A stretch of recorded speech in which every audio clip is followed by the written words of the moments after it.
Imagine this. The world is constantly telling you to move, go faster, achieve more, become someone else. It's a race with no finish line. But what if the greatest act of freedom is to stop running? What if staying at home, right here, in this moment, is not a pause in your life, but the first time you actually start living it? Alan Watts once suggested that we spend so much time chasing the future that we forget to experience the only moment that ever exists, now. So today, let's explore a simple idea. Sometimes the best place you can be is exactly where you already are.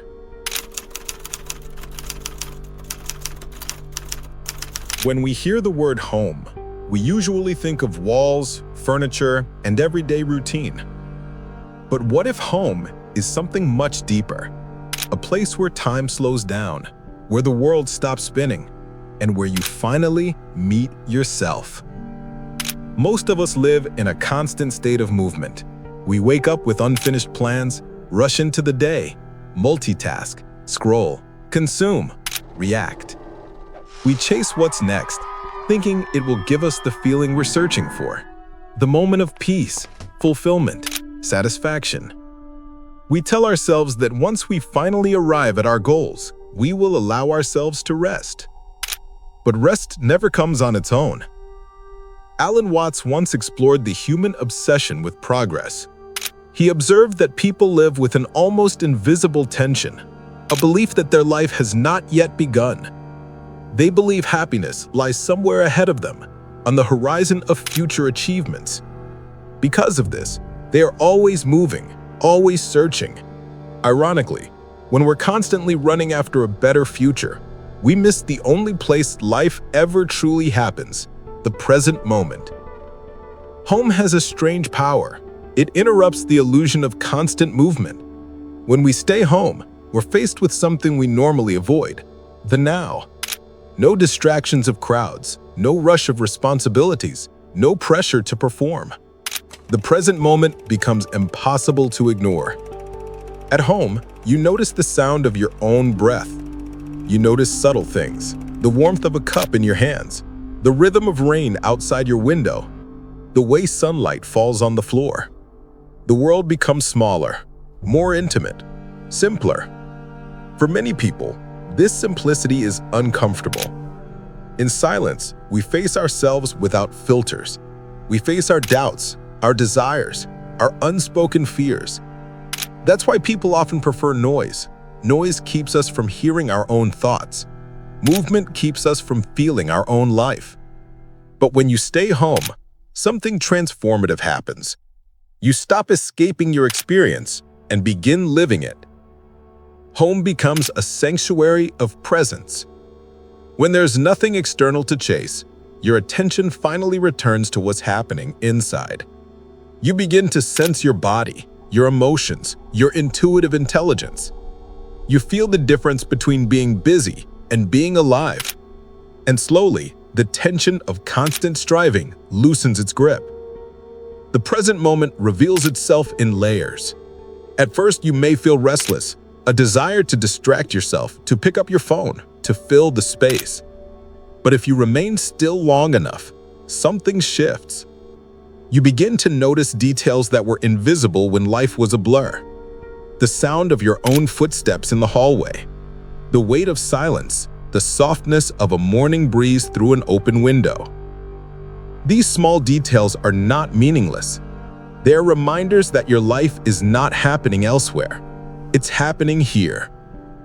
The philosophy behind this realization is profound. Presence is impossible when we are always on our way somewhere else. When you are home, physically and mentally, the illusion of some future moment fades. The constant inner monologue, "I'll be happy when," becomes quieter. You may begin to see that the present moment is not incomplete. It does not lack anything. It simply is. Being present at home teaches something society rarely teaches: the value of stillness. Society rewards movement, productivity, results, achievement. We are surrounded by messages that urge us to do more, be more, achieve more. Stillness has been mislabeled as laziness or weakness. But in truth, stillness is a form of strength. It is an act of reclaiming your own attention. When you allow yourself to stop, you allow life to reach you. Think of a calm lake. When the surface is still, you can see your reflection clearly. When the water is constantly agitated, everything becomes distorted. The mind works the same way. In silence, in the space of the present, clarity emerges. At home, with no external pressure, we learn to listen, not to the world, but to ourselves. You realize that the present moment doesn't need to be improved. It needs to be experienced. And that shifts everything. The more present you become, the more you notice how much life you've been missing. We spend years planning vacations, trips, adventures, convinced that joy is somewhere far away. But joy isn't found in events, it is found in awareness. You do not need a new city to feel alive. You need a new level of attention. Being home challenges the cultural myth that meaning comes from constant motion. It invites a different truth. There is nothing wrong with simply being. You don't need to earn your existence through productivity. You don't need to justify rest. Life itself is the justification. At home, time slows down enough to feel the texture of existence. You begin to appreciate the quiet beauty of ordinary moments, cooking a meal slowly, watching the light change throughout the day, hearing your own heartbeat while lying in bed. These small details are not meaningless. They're life. The present is subtle, but it is rich. And once you learn to notice it, you realize how much of your life you spent in a mental future that never arrived. How many sunrises you never saw. How many deep breaths you never took. How many conversations you didn't truly hear because your mind was somewhere else. Staying home gives you back what constant motion steals: attention. Attention is the currency of experience. Whatever you give your attention to becomes your reality. When your attention is scattered, your life feels scattered. When your attention is here, your life is here. Home becomes more than a location. It becomes a practice, the practice of being present. And presence is not passive. Presence is participation. It's allowing yourself to truly exist in the moment without trying to control it, improve it, or escape it. When you are home, truly present, you begin to sense something profound. You don't need to chase the moment. You are the moment. This realization is simple, yet revolutionary. You are not preparing for life. You are living it.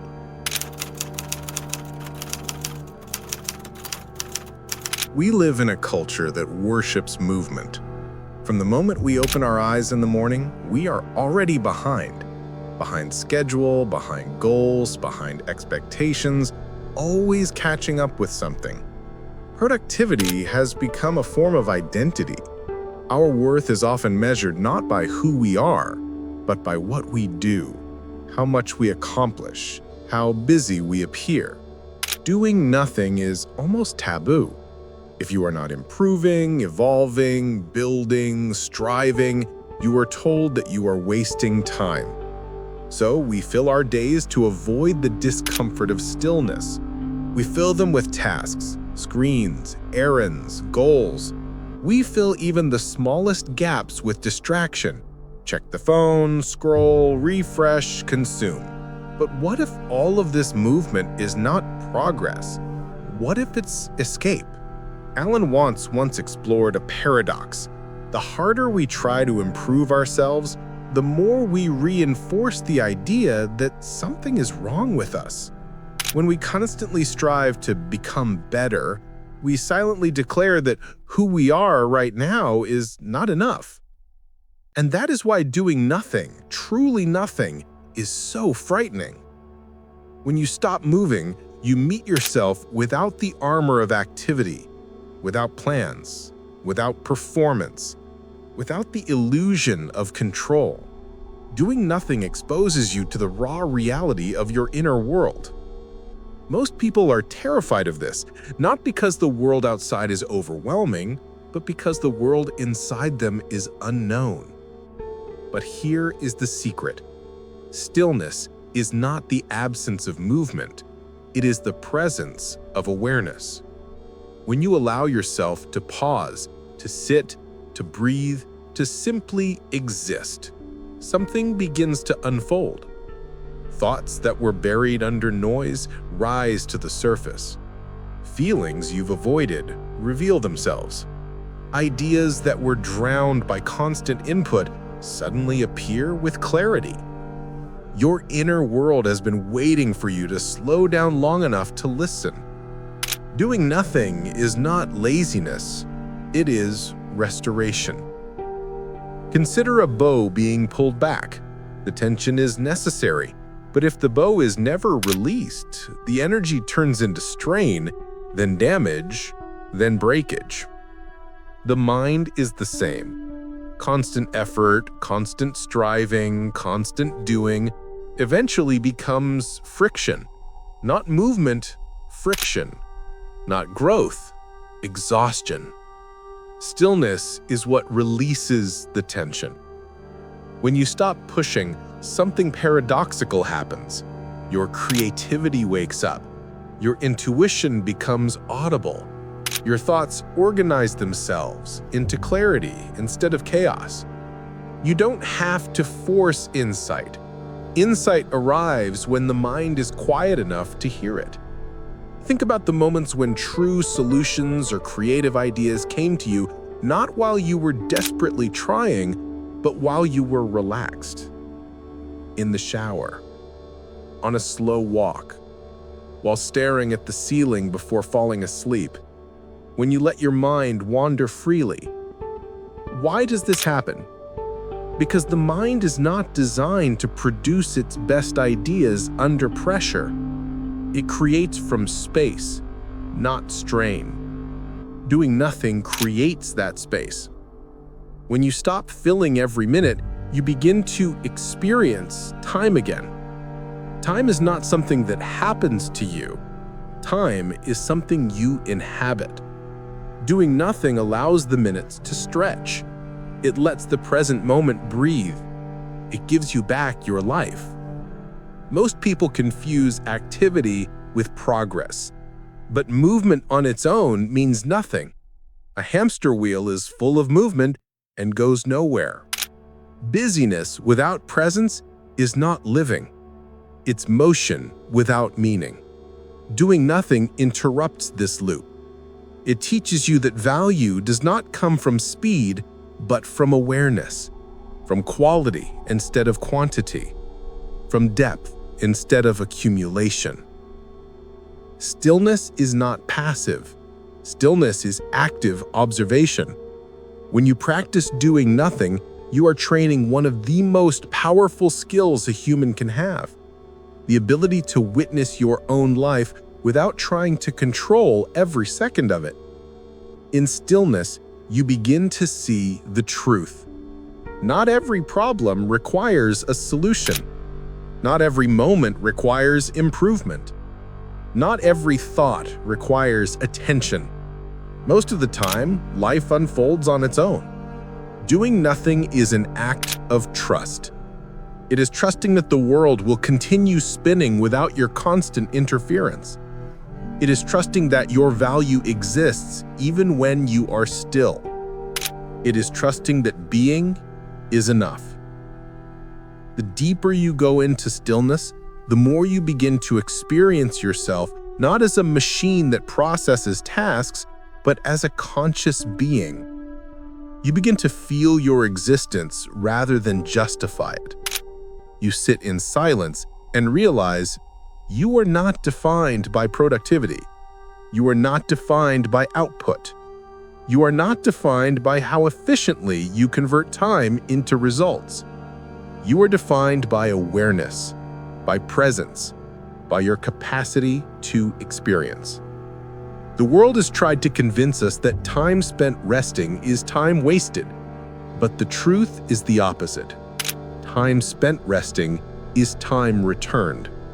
It returns clarity. It returns creativity. It returns perspective.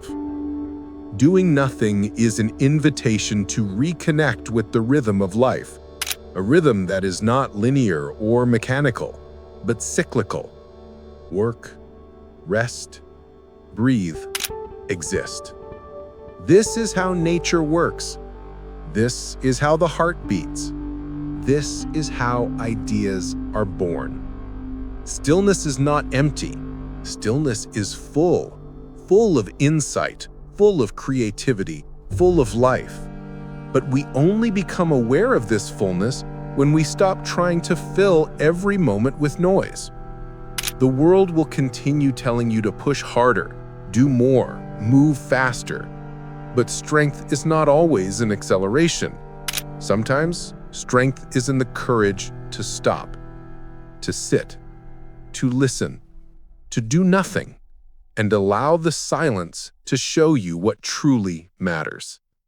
When you stop forcing the next moment to come, the present moment finally reveals itself, and in that revelation is peace. There comes a moment in life when the world becomes too loud.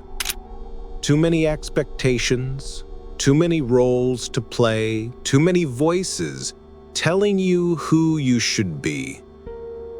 You begin to move not because you want to, but because you feel you must. You perform, you impress, you achieve, and somewhere along the way, you lose the thread of who you truly are.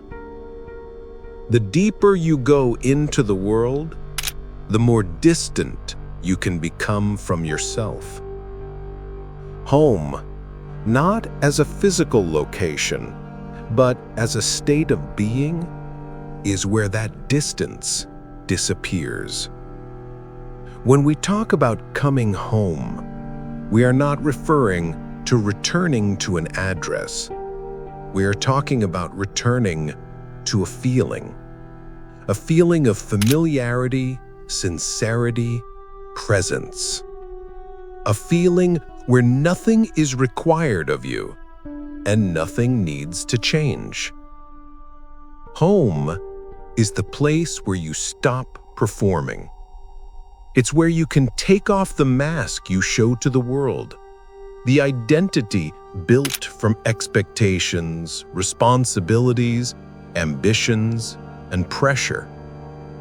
When you are home, you are no longer defined by your achievements or failures, by your productivity or your image. You are not required to be inspiring, attractive, successful, or interesting. You are allowed to be authentic. Alan Watts often explored the idea that the self we chase is not who we truly are. We're conditioned to believe that identity is something we construct. We build it like a project. If I accomplish this, then I will be enough. If I become this, then I will be whole. But identity is not something we construct. It is something we uncover. You do not grow into yourself. You return to yourself. At home, the noise of expectations fades. There is no audience, no competition, no scoreboard. In this openness, you begin to sense a deeper version of yourself, the version that existed long before the world began shaping you. Home is where you rediscover what you already are. When you allow yourself to slow down, space appears. In that space, truth rises. You begin to ask questions you rarely have time to consider.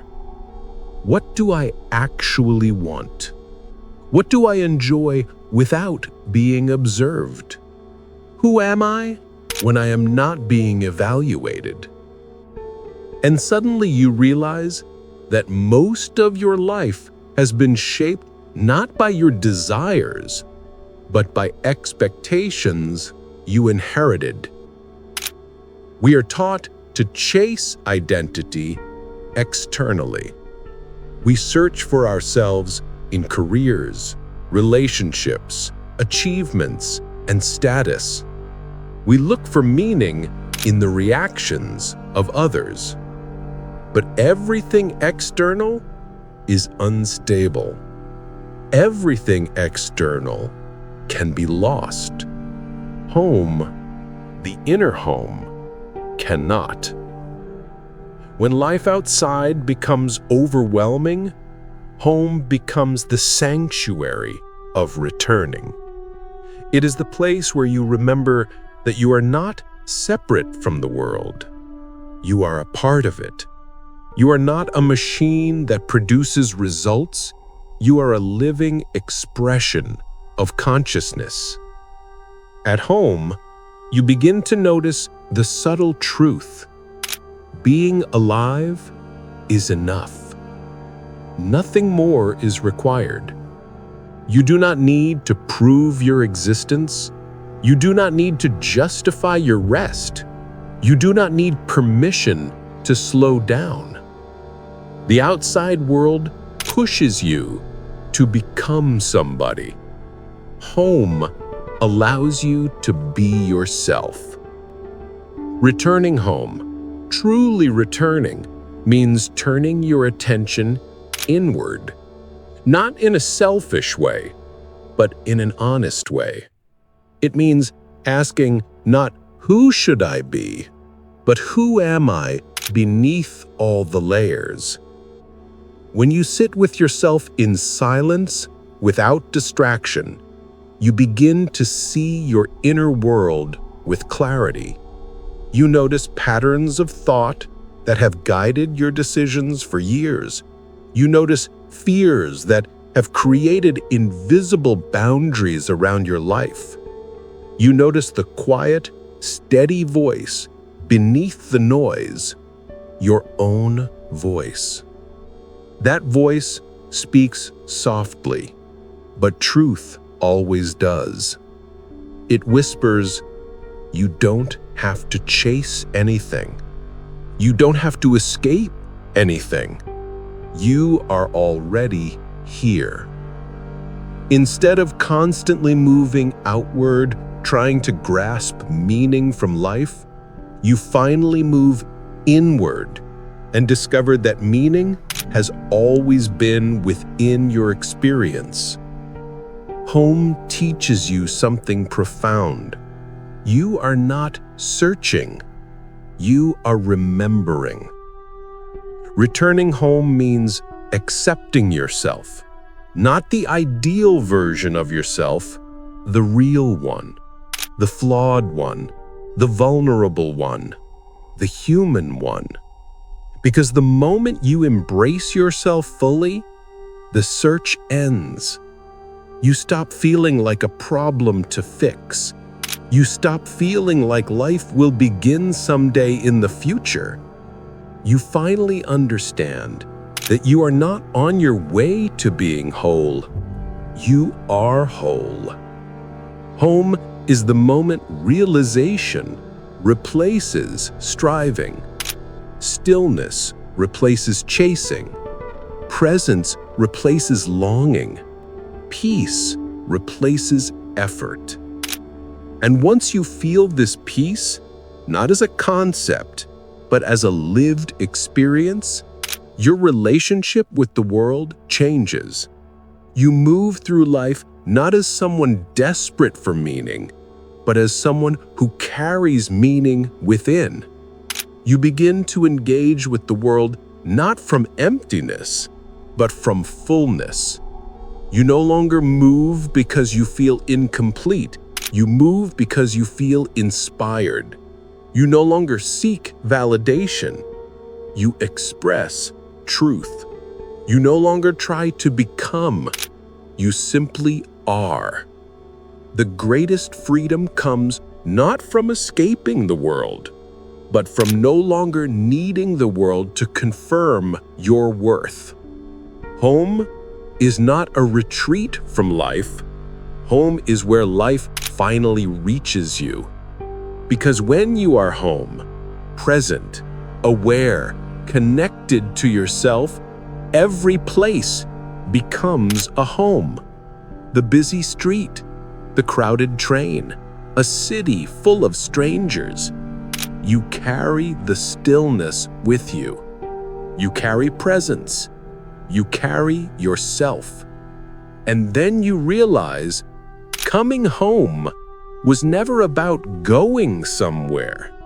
It was returning to the one place you abandoned long ago, your own inner being.